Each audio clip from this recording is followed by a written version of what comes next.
저는 이제 세수 부족, 재정 문제가 아니라요. 어제 해병대를 제대한 한 전역 군인이 임성근 제1사단장을 고소했습니다. 이분은 이제 최수근 상병과 같이 수색 작업을 나갔다가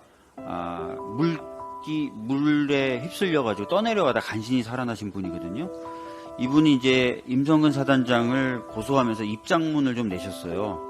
정치인에 대해서 한 말도 있고 해서 다 같이 들어보면 좋을 것 같아서 좀 읽어드릴 텐데 저한테 한 4분만 좀 주십시오.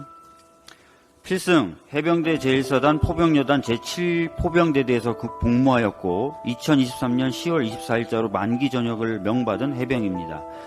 저는 오늘 임성근 해병대 1사단장을 업무상 과실치상죄로 고소합니다. 저는 2023년 7월 17일부터 19일까지 경상북도 예천군에서 진행된 호우피해 복구작전에 투입되었습니다. 이미 언론에 많이 알려진 것처럼 7월 19일 사랑하는 후임 고 최수근 상병, 동기 B병장과 함께 실종자 수색을 진행하던 중 급류에 휩쓸리는 사고를 겪었습니다. 밤마다 쉽게 잠들기 어려운 날들을 보냈습니다. 거센 물살을 이기지 못하고 떠내려가며 죽을 수도 있겠다는 생각을 했던 순간 그 와중에 점점 시야에서 멀어져 가던 수근이의 모습이 꿈에 자꾸 나타났습니다. 여전히 수근이를 지키지 못해서 미안합니다. 미안했던 마음에 물에서 건져지자마자 모래사장을 따라 무작정 수근이가 떠내려간 방향으로 뛰어갔던 것 같습니다. 수근이 부모님께 당시의 상황과 죄송한 마음을 전하고 싶었는데 기회가 없었습니다. 저를 기억하실지 모르겠지만 사고 다음날 한 번 뵙기는 했었습니다. 간부님들이 수근이 부모님을 만나야 한다며 집합을 시켰습니다. 생존 병사들과 수근이 부모님이 따로 만나는 면담 자리인 줄 알았는데 막상 가보니 지휘관, 간부님들이 다 같이 있었습니다. 쉽게 말을 꺼내기가 어려웠습니다. 그 이후로 많은 시간이 지났습니다. 누구 하나 믿고 따르기 어려웠습니다. 연결식 날엔 홍보 사진을 찍으러 온 건지 친목 모임에 온 건지 조문을 온 건지 구분하기 어려웠던 정치인들을 보았습니다. 어떤 정치인의 수행원은 비 맞고 도열에 있는 해병에게 자기가 들고 있던 의원 우산을 좀 들어달라고 하더니 유가족과 인사하는 의원 사진을 찍는다고 유가족들 사이를 비집고 들어가기도 했습니다. 정치인들 곁을 따라다니기에 바빴던 사단장 같은 장군들도 보았습니다. 특종 취재라도 나온 마냥 슬퍼하는 해병들을 밀치고 다니며 짜증을 내던 기자들도 있었습니다. 사고를 겪은 해병들을 위로한다고 찾아왔던 사령관님은 안타까운 일이었지만 다시 정상적으로 임무 수행을 해야 한다는 말을 했고 사단장님은 사고 이후로 단 한 번도 우리를 찾아오지 않았습니다. 다들 자기 일에만 관심이 있을 뿐 수근이와 우리가 겪었던 일엔 크게 관심이 없어 보였습니다. 실종자 수색 기간 내내 부대 분위기가 어땠는지 저희는 잘 압니다.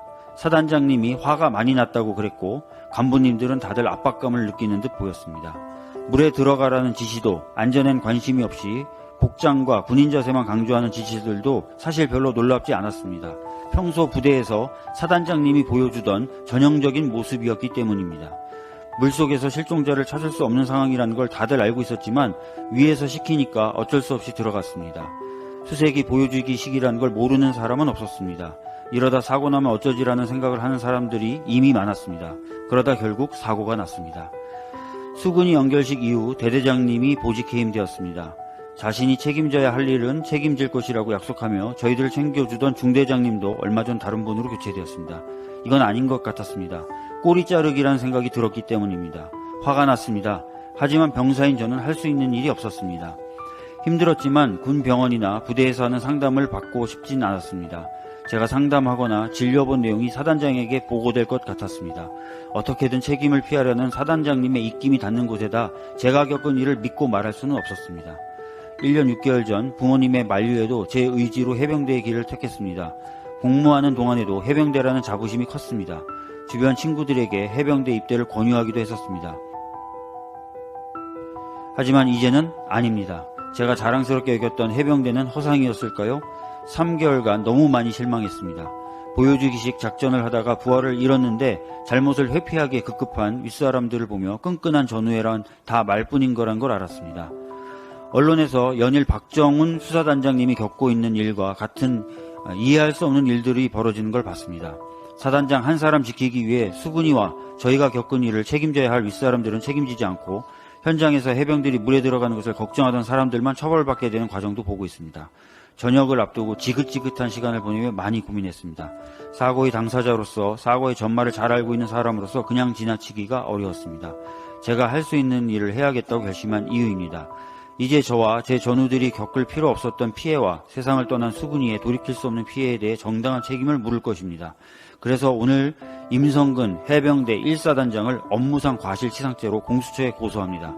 저희는 국민의 생명과 재산을 지키기 위해 정당한 지시를 받고 작전을 하다가 사망하거나 다친 것이 아닙니다. 사단장과 같은 사람들이 자기 업적을 쌓기 위해 불필요하고 무리한 지시를 했기 때문입니다. 윗사람들은 늘 그런 유혹에 빠집니다. 책임을 묻지 않으면 같은 피해가 반복될 것입니다. 그래서는 안 된다고 생각합니다. 곧 수근이를 만나러 현충원을 찾아가 볼 생각입니다.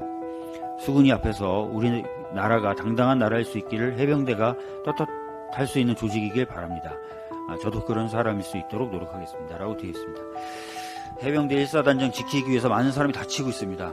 저는 더 이상 이런 일이 반복돼서는 안 된다고 생각합니다. 특검법, 국정조사 등 모든 수단을 가동하려고 이미 민주당은 입장을 밝힌 바가 있습니다. 국민의힘과 정부는 더 이상 이런 목소리에 귀를 닫아서는 안 될 것입니다. 이상입니다.